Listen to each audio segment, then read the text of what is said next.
দয়া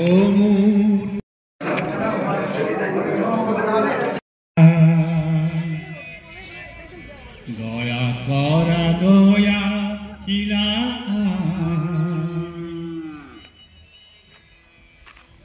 ও মোৰ ধৰিত্ৰী আই শৰণতে দিবা খাই খেতিয়কৰ নিস্তাৰি নাই মাটি দিনে অসহায় দয়া কৰা দয়া বহিবলৈ কিবা অসুবিধা হ'ব নেকি? দয়া কৰা দয়া কিনা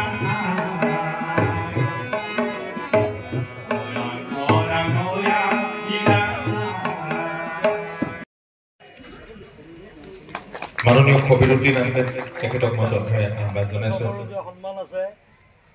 এখন অসমীয়া শৰাই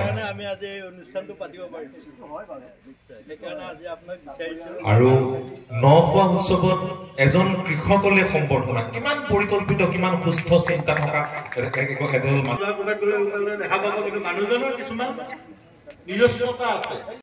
সেইটো কৰ কলাই বেয়া লাগে। এইবছৰ মই আজিয়ে প্ৰথম ইয়াত ধৰি দিছোঁ। বেয়া লাগে কাৰণ কি মোৰো ব্যক্তিগত কিছুমান অসুবিধাও আছে, মোৰ ঘৰুৱা কিছুমান প্ৰব্লেম আছিলে, কিন্তু দেখিছোঁ যে বহুত সুকলমে মই নাথাকাৰ পিছতো যিমানখিনি ভাল লাগিছে, মই থকাত যিমানখিনি আছে নাথাকাৰ পিছতো ইমানখিনি সেনেকৈ মাতিছে, সেনেকৈ ভাল লাগিছে। যিখিনি নিজস্বতা তেওঁ দিলে বজাই ৰাখে। আজিকালি বহুতে খেতি কৰে।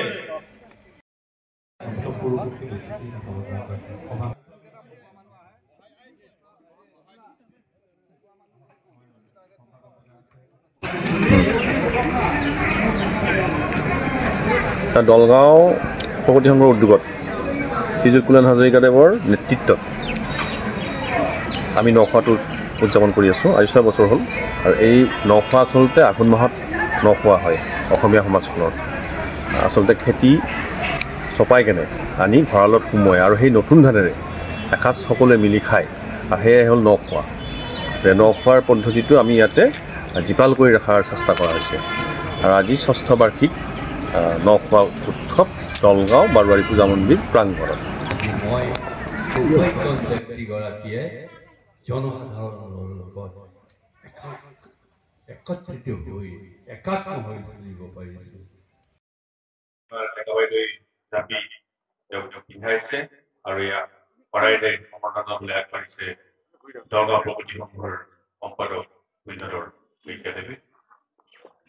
কৰ্মটো নিজৰ আণ্ডাৰৰ পৰা গাঁও আণ্ডাৰত কৰি আছে।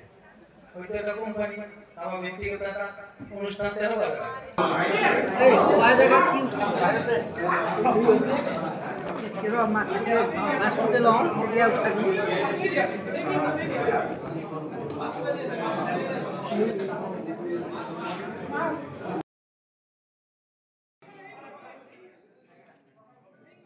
নখোৱা উৎসৱ পালিলে এইটো জৰিয়তে আমি দলগাঁৱৰ যিখিনি মানুহ আছোঁ, হিন্দু ধৰ্ম বা ধৰ্ম বৰ্ণ ভাষা নিৰ্বিশেষে গোটেইখিনি মানুহ যাতে আমি একগোট হৈ মিলা প্ৰীতি শ্ৰদ্ধা ভক্তিৰে থাকিব পাৰোঁ, তাৰ কাৰণে মানে আগলৈ যাতে এইটো এটা উদাহৰণ হৈ থাকে, তাৰ কাৰণে এই নখোৱা যিটো উৎসৱ পালন কৰিছে সেইটো অতি মানে উৎসাহীজনক, অতি প্ৰেৰণাদায়ক। সমনীয়া মানুহে মানুহৰ